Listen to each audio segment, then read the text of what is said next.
आवाज रु तो आपण माने जानी पारुथिबे जलखियाटी केते क्रिस्पी हेची।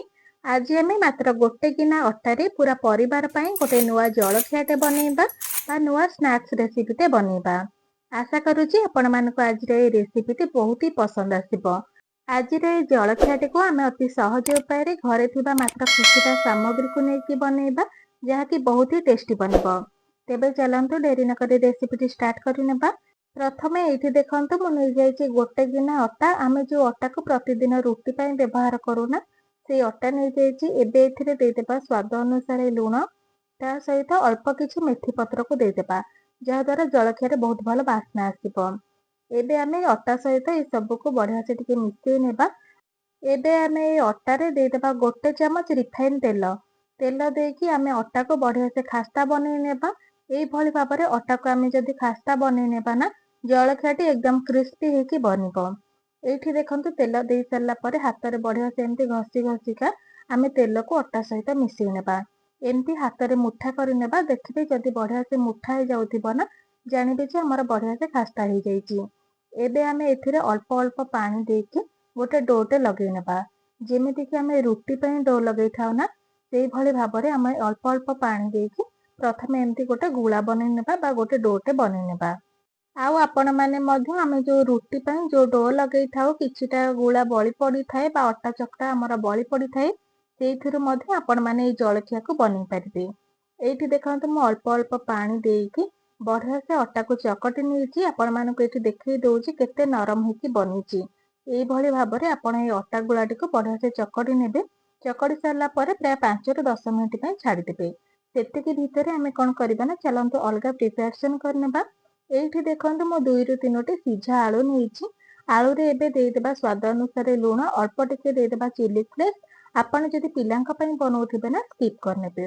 एबे एथिरे आधा छोटो चमच देदेबा काश्मीरी लंका गुंड, ता सहित आधा चमच देदेबा चिकन मसला, ता सहित देदेबा अल्प टिके नाकु देदेबा हमर गरम मसला, ता सहित देदेबा कटा हेतिबा पियाज किछि। मु एठी गोटे मीडियम साइज रो पियाज को नेछि। ता सहित देखंतु मु कटा हेतिबा किछि भृसंग पत्र को मधे दे देछि।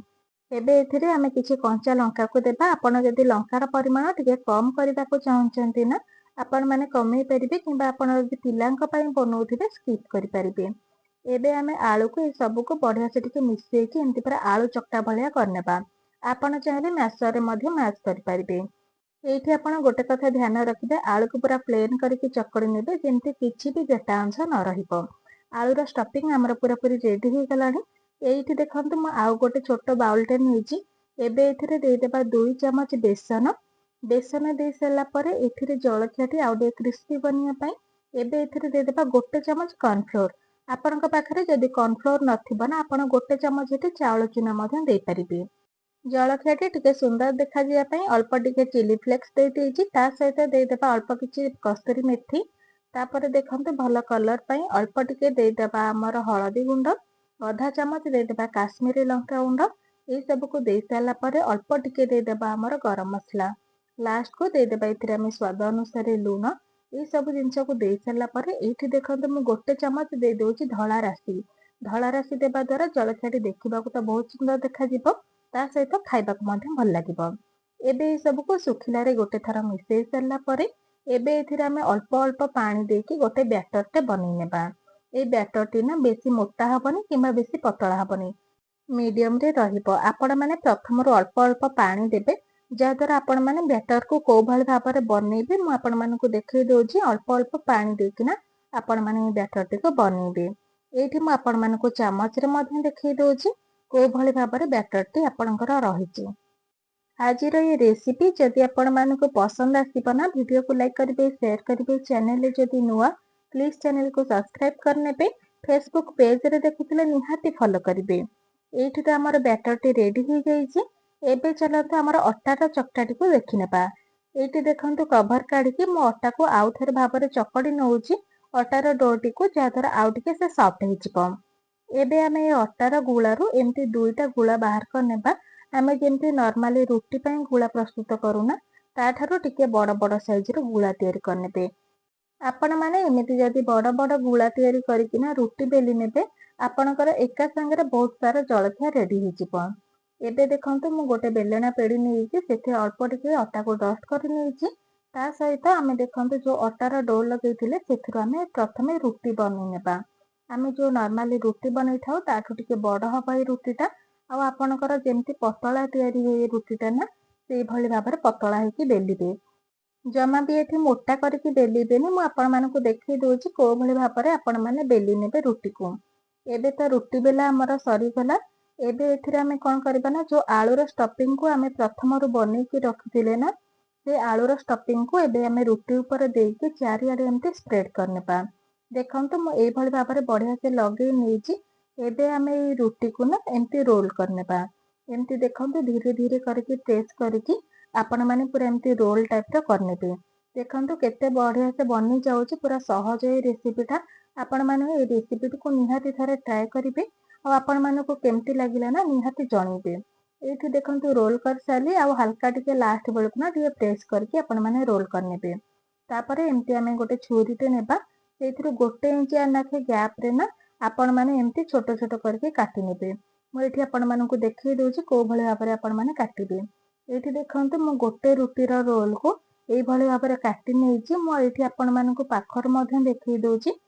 ଏଇଠି ଦେଖନ୍ତୁ ଆମେ ଏମିତି ଗୋଟେ ଜଳଖିଆକୁ ନେବା, ଆଉ ଏମିତି ହାତର ପାପୁଲିରେ ରଖିକିନା ଧୀରେ ସେ ପ୍ରେସ୍ କରିନେବା।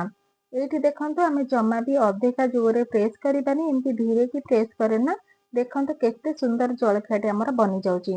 ପ୍ରଥମେ ଆମେ ଜଳଖିଆକୁ ନେବା, ଏମିତି ହାତରେ ଟିକେ ସାଇଜ୍ କରିଦେଲା ପରେ ହାତରେ ଏମିତି ଟିକେ ପ୍ରେସ୍ କରିନେବା। ଦେଖନ୍ତୁ କେତେ ବଢ଼ିଆ ସେ କେତେ ସହଜ ଉପାୟରେ ଆମର କେତେ ସୁନ୍ଦର ଜଳଖିଆଟେ ବନିଯାଉଛି। ଏଇ ସେମ୍ ପ୍ରୋସେସ୍ରେ ନା ଆମେ ସବୁ ଜଳଖିଆକୁ ପ୍ରଥମରୁ ବନେଇ ନେବା, ଯାହାଦ୍ୱାରା ଛାଣିଲା ସମୟରେ ଆଉ ଅସୁବିଧା ହବନି। ଏଇଠି ଦେଖନ୍ତୁ ଆମର କେତେ ବଢ଼ିଆ ସେ ଜଳଖିଆ ଗୁଡ଼ିକ ବନି ଯାଇଛି। ମୁଁ ଏଇଠି ଆପଣମାନଙ୍କୁ ପାଖରୁ ଦେଖେଇ ଦଉଛି କେତେ ବଢ଼ିଆ ଡିଜାଇନ୍ ପରିକା ହେଇଛି। ଏବେ ଆମେ କ'ଣ କରିବା ନା, ଯେଉଁ ଘୋଳକୁ ଆମେ ବନେଇକି ରଖିଲେ ବେସନ ଆଉ କର୍ଣ୍ଣଫ୍ଲୋରର, ସେଇଥିରେ ଆମେ 1 ପିଞ୍ଚ ପାଖାପାଖି ଦେଇଦେବା ଖାଇବା ସୋଢ଼ା, ଯାହାଦ୍ୱାରା ଜଳଖିଆଟି ଉପରୁ ବଢ଼ିଆ କ୍ରିସ୍ପି ହେଇକି ବନିବ। ଆଉ ଜଳଖିଆଟି ଖାଇବାକୁ ମଧ୍ୟ ଭଲ ଲାଗିବ।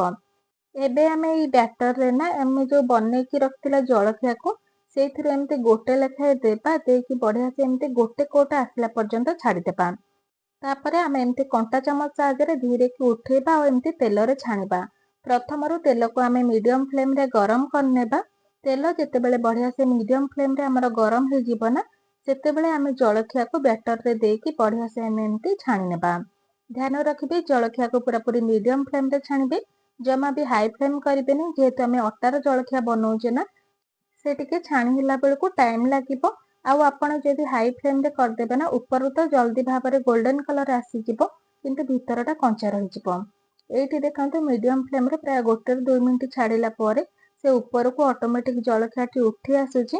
ଉଠି ଆସିଲା ପରେ ଏମିତି ଆମେ ପିଠାପାତିଆ ସାହାଯ୍ୟରେ ନା ଏମିତି ଲେଉଟ ପାଉଟ କରିନେବା। ପାଖାପାଖି 5ରୁ 7 ମିନିଟ୍ ଏମିତି ଏପଟ ସେପଟ କଲା ପରେ ଦେଖନ୍ତୁ ଆମର ଜଳଖିଆଟି କେତେ କ୍ରିସ୍ପି ହେଇକି ବନିଛି। ଉପରୁ ତ ଏକଦମ ଗୋଲ୍ଡେନ୍ କଲର୍ ଦେଖାଯାଉଛି। ମୁଁ ଏଠି ଆପଣମାନଙ୍କୁ ପାଖରୁ ଦେଖେଇ ଦଉଛି କୋଉ ଭଳି ଭାବରେ ଆପଣଙ୍କର ଜଳଖିଆର କଲର୍ ଆସିଲେ ନା ଆପଣମାନେ ଜଳଖିଆଟିକୁ ବାହାର କରିନେବେ ବା ଛାଣି ନେବେ। ଏଇଠି ଆପଣମାନଙ୍କୁ ଆଜିର এই ରେସିପି କେମିତି ଲାଗୁଛି ନିହାତି କମେଣ୍ଟ ମାଧ୍ୟମରେ ଜଣେଇବେ। ଆଶା କରୁଛି ଆଜିର এই ରେସିପି ଆପଣମାନଙ୍କୁ ବହୁତ ହି ପସନ୍ଦ ଆସିଥିବ। ଭିଡ଼ିଓଟି ଯଦି ଆପଣମାନଙ୍କୁ ଭଲ ଲାଗୁଛି ନା, ଲାଇକ୍ କରିବେ, ସେୟାର କରିବେ। ଚ୍ୟାନେଲ ଯଦି ନୂଆ, ପ୍ଲିଜ୍ ଚ୍ୟାନେଲକୁ ସବସ୍କ୍ରାଇବ୍ କରିନେବେ। ଫେସବୁକ୍ ପେଜରେ ଦେଖୁଥିଲେ ନିହାତି ଭାବରେ ଫଲୋ କରିବେ।